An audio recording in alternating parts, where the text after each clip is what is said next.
विवेक एक बार फिर से अपने YouTube channel stock trading technique पर आपका हार्दिक स्वागत करता हूं। दोस्तों, आज निफ्टी ने फिर से एक ऑल टाइम हाई पर क्लोजिंग दिखाई है और ये किस वजह से निफ्टी में तेजी थी, जबकि जिन स्टॉक्स के ऊपर मैं अपना ओपिनियन आपके साथ शेयर करने जा रहा हूं, इससे रिलेटेड रोज मैं एक वीडियो पोस्ट करता हूं। और अगर आप मेरे राइट हैंड साइड पर देखेंगे, मैं 10 स्टॉक्स के ऊपर अपना ओपिनियन आपके साथ शेयर करूंगा। उसमें से केवल 3 स्टॉक ही ग्रीन साइड पर क्लोज हुए हैं, और वो भी केवल एक तो कह सकते हैं बिल्कुल फ्लैट, और 2 स्टॉक्स केवल 0.4%। तो किन स्टॉक्स की वजह से ये तेजी देखने को मिली ऑल टाइम हाई पर जो हमने क्लोजिंग देखी है, वो भी डिस्कस करेंगे। बाकी सबसे पहले हिंदुस्तान पेट्रोलियम की बात कर लेते हैं। आप सबको पता कि 290 की कॉल के साथ हम इसको फ्यूचर सेल करके बैठे हुए हैं। 290 की कॉल बाय की हुई है और फ्यूचर सेल की हुई है, और ये हमारा ट्रेड यहाँ से चला आ रहा है। जब यहाँ पे इसने क्लोजिंग दी थी तो यहाँ पे हमने ये ट्रेड लिया था। उसके बाद तकरीबन आप देखिए 2 वीक कंप्लीट होने वाले हैं और अभी तक हम प्रॉफिट में नहीं आए, जबकि स्टॉक ऊपर तक 310 तक के हाइज लगा चुका है। देखिए, हमारा ट्रेड तो शॉर्ट साइड पे बना हुआ, उसका रीज़न था ओवरबॉट थे हम, और अब अगर देखेंगे तो एक बेरिश क्रॉसओवर भी कंटिन्यू हो चुका है। तो ट्रेड हमने सही लिया हुआ है। मैंने ट्रेड यहाँ लिया था। जब आप देखिए, हम ये कह सकते हैं कि 97 to 98% कन्फर्म होता दिख रहा था कि यहाँ से एक क्रॉसओवर मिल सकता है, लेकिन यहीं पर जो हमने पोजीशन ली, यहीं से ये स्टॉक पलट गया वापस। देखिए, तो इसीलिए हम इसमें ट्रैप हो गए थे, लेकिन इस बार ये कंफर्म हो गया है नीचे की तरफ, इसलिए हम इसको कंटिन्यू रखेंगे। और कोई अगर शॉर्ट पोजीशन लेना चाहता है, देखिए 2 दिन पहले भी मंडे की दिन के अंदर जो एक मार्केट में 200 पॉइंट की गिरावट दिखी थी, उसमें इसने नीचे 293 तक के लो लगाए, और यही ट्रेंड लाइन है जिसको ये क्रॉस करके ऊपर गया था प्राइस। तो ये एक मैं बड़ी सपोर्ट मान सकता हूं नीचे की तरफ 294 कल के दिन के हिसाब से। इसके नीचे ट्रेडिंग मिलती है तो आपको 287 के प्राइसेस बहुत तेजी से देखने को मिल सकते हैं। जब तक 294 के नीचे ट्रेडिंग नहीं मिलती, शॉर्ट मत कीजिएगा। और लॉन्ग तो हम अभी इसमें करेंगे नहीं, क्योंकि बेरिश क्रॉस ओवर है। हाँ, 287 के आसपास मिले तो वहाँ पे रिटेल इन्वेस्टर एंट्री ले सकते हैं बाइंग साइड पर, और फ्यूचर्स को बाय कीजिएगा, और एट द मनी पुट को साथ में हैजिंग के लिए यूज़ कीजिएगा। आईटीसी, और देखिए कल के दिन में हमें नीचे के लेवल 205 तक के दिखे थे, और यहाँ पे हमने बाय किया था और साथ में फ्यूचर्स को लॉन्ग रखा था, और मैंने कहा था कि हम इस स्टॉक में 212 और 214 के बीच में एग्जिट लेंगे। आज फिर से हम ऊपर तो गए 208 तक, लेकिन जो हमारा बहुत बड़ी सपोर्ट है 207, उसको आज इसने होल्ड किया है। तो जिसने नया ट्रेड लेना है, अगर गिरावट और कंटिन्यू होती है और फिर हम 205 की तरफ जाते हैं तो और लॉन्ग कर सकते हैं। जिनको नई पोजीशन जो नहीं नीचे ले पाए, वो एंट्री कर सकते हैं 205 और 200 के बीच में, जहां उन्हें सूटेबल लगे। अब बात करते हैं हिंडाल्को। देखिए, हिंडाल्को में हमें 385 के आसपास एंट्री मिली मंडे के सेशन में, और मैंने कहा था इसको होल्ड रखिएगा। हमें 405 और 410 तक के टारगेट के लिए इसे होल्ड करना है। आज हम फ्लैट कह सकते हैं कि जहां कल के हाई लगे, हम वहीं तक आज के हाई लगाए, और एक छोटे से सीमित से दायरे में ट्रेड होता रहा।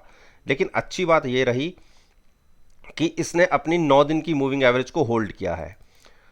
अब आरएसआई लेवल 52 के आसपास है। ऐसी कोई बड़ी गिरावट की पॉसिबिलिटी मुझे तो नहीं लगती, लेकिन अगर मार्केट में ही बड़ी गिरावट आ जाए तो स्टॉक स्पेसिफिक ही होती है गिरावट, उस केस में इसमें भी गिरावट आ सकती है। लेकिन हम ये क्या कि हमारी पोजीशन जब भी हम किसी तरफ बनाते हैं तो उसको हैज जरूर करते हैं।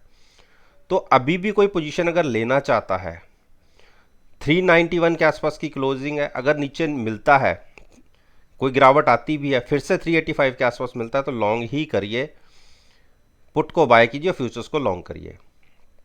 डॉक्टर रेड्डी में मैंने कल की वीडियो में ये कहा था, जब ये आप देखिए इसने मेरी ये ऊपर की जो एक रेजिस्टेंस है इसे होल्ड किया था, ओ सॉरी टच किया था, उसके बाद फ्लैट सी क्लोजिंग हुई थी, जहां खुले वहीं बंद हुए। तो कल की वीडियो में मैंने ये कहा था कि हम, क्योंकि इसका आरएसआई लेवल ऊपर की तरफ बढ़ सकता था, मैंने कहा था कि 73 और 75 के आसपास जब जाएगा तो हम इसे शॉर्ट करेंगे। तो वो प्राइस हमने डिसाइड किया था 5600 के आसपास। 5600 तो नहीं गया, लेकिन गिरावट उससे पहले ही कंटिन्यू हो गई, जबकि मैंने कहा था कि गिरावट की पॉसिबिलिटी बहुत कम लगती है।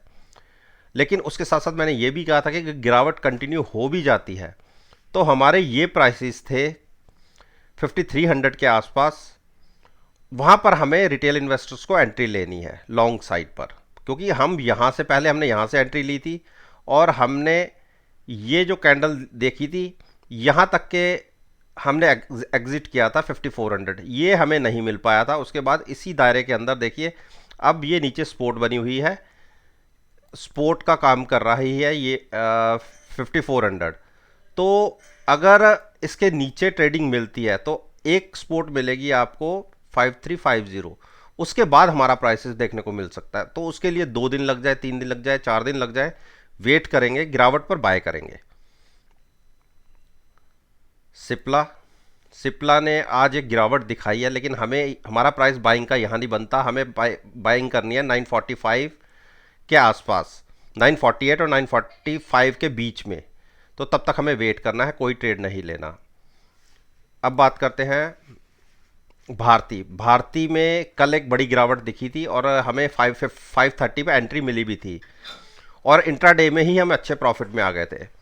लेकिन मैंने फिर कहा था कि जो कल की कैंडल फॉर्मेशन थी और जो क्लोजिंग थी, कोई इतनी एग्रेसिव ऐसी क्लोजिंग नहीं थी कि हम यहाँ से एकदम से बाइंग करके चले।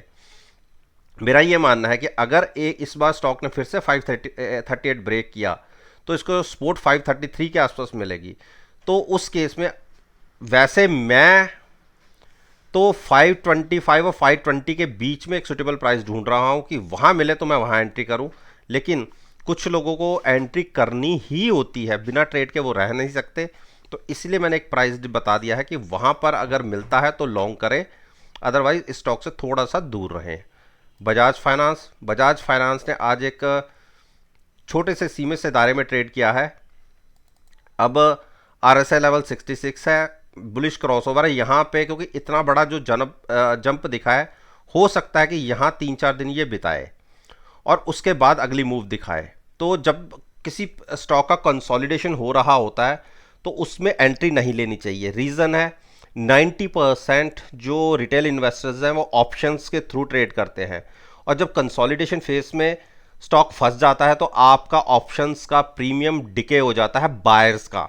लेकिन सबसे ज़्यादा पैसा कमाते हैं ऑप्शन सेलर्स ऐसे सिचुएशन के अंदर, क्योंकि स्टॉक मूवमेंट नहीं दिखाता और उनको प्रीमियम का पैसा मिल जाता है। तो कंसोलिडेशन चल रहा है, कोई गिरावट बढ़ती भी है तो 5850 के आसपास हम एंट्री लेंगे, उससे पहले तो बिल्कुल नहीं लॉन्ग साइड पर। अब बात करते हैं हम अरविंदो फार्मा ने देखिए, जो हमने यहाँ से ये एक यहाँ पे सपोर्ट लिया था, मैंने देखिए 960 तक के जो प्राइसेस दिखे थे, यहाँ से मैंने रिटेल इन्वेस्टर्स को एंट्री करवाई थी और उनको यहाँ वाला ये प्रॉफिट दिया था, और सॉरी ट्रेडर्स को, और रिटेल इन्वेस्टर्स को मैंने डिप पर बाय कराया था। मैंने कहा था कि मुझे नहीं लगता कि 960 ये ब्रेक करेगा, और देखिए उसके बाद एक ही दिन में हमने 1000 के ऊपर के प्राइसेस देख लिए थे। उसके बाद फिर से गिरावट दिख रही है, लेकिन 9 दिन की मूविंग एवरेज को ये स्टॉक होल्ड कर रहा है। तो देखिए बुलिश क्रॉसओवर की पॉसिबिलिटी बन के रही है, कंफर्म हो रही है। तो मुझे लगता नहीं है कि 990 ब्रेक करेगा। तो अपनी लॉन्ग की पोजीशन को होल्ड रखिए जिन्होंने पहले से बना रखी है, और जो नए पोजीशन भी लेना चाहते हैं, मैं फिर कह रहा हूं कि जो नई पोजीशन लेना चाहते हैं 1000 की पुट बाय करके भी फ्यूचर्स को लॉन्ग करने की स्ट्रेटजी ले सकते हैं 104 के टारगेट के लिए। ट्रेड को कम से कम 4-5 दिन कंटिन्यू रखना होगा 1020 या 1040 के बीच में, जहां हमें अच्छा लगेगा वहां हम अपना प्रॉफिट लेके एग्जिट होंगे। लेकिन साथ में 1000 की पुट बाय करना बहुत जरूरी है। अब बात करते हैं हम अंबुजा। देखिए अंबुजा ने आज एक बेयरिश, इसको हैमर ही कह सकते हैं, एक क्रिएट हुआ है। और आपको मैंने देखिए यहाँ से जब एक आपको एंट्री मिल गई थी मंडे के दिन में, तो अगर कोई और भी एंट्री लेना चाहता है, देखिए बेयरिश क्रॉसओवर की, सॉरी, अगर हम एमएसीडी को देखें तो एक बेयरिश क्रॉसओवर की पॉसिबिलिटी दिख रही है। तो हो सकता है कि आपको फिर से ये स्टॉक डिप पर मिल जाए। उस केस में आप 330 और 325 के बीच में आप कहीं पे भी इसको लॉन्ग कर सकते हैं। तो थोड़ा सा वेट करिए, 10 से 15 रुपए की गिरावट मिलती है तो वहाँ लॉन्ग करेंगे। लेकिन हम, मेरी सबसे बड़ी मजबूरी यह है कि मैं रिटेल इन्वेस्टर्स शॉर्ट नहीं करना चाहते। तो जबकि अपॉर्चुनिटी कई ऐसी बनती है कि जहां पर हम शॉर्ट करके भी ट्रेड ले सकते हैं। तो इसमें एंट्री 325 और 330 के बीच में आप लीजिएगा लॉन्ग साइड पर, तब तक वेट करना होगा। तो दोस्तों, ये मैंने निफ्टी इंडेक्स में अच्छी वेटेज रखने वाले स्टॉक्स के ऊपर अपना ओपिनियन आपके साथ शेयर किया है। और मेरा ये मानना है कि अगर मेरी इस वीडियो को आप 16 जून के सेशन के साथ एनालाइज करेंगे, यकीन मानिए आपको बहुत अच्छे पॉजिटिव रिजल्ट्स देखने को मिलेंगे। वीडियो अच्छी लगी हो तो लाइक ज़रूर कीजिएगा, शेयर कीजिए और मेरे यूट्यूब चैनल को सब्सक्राइब करना मत भूलिएगा।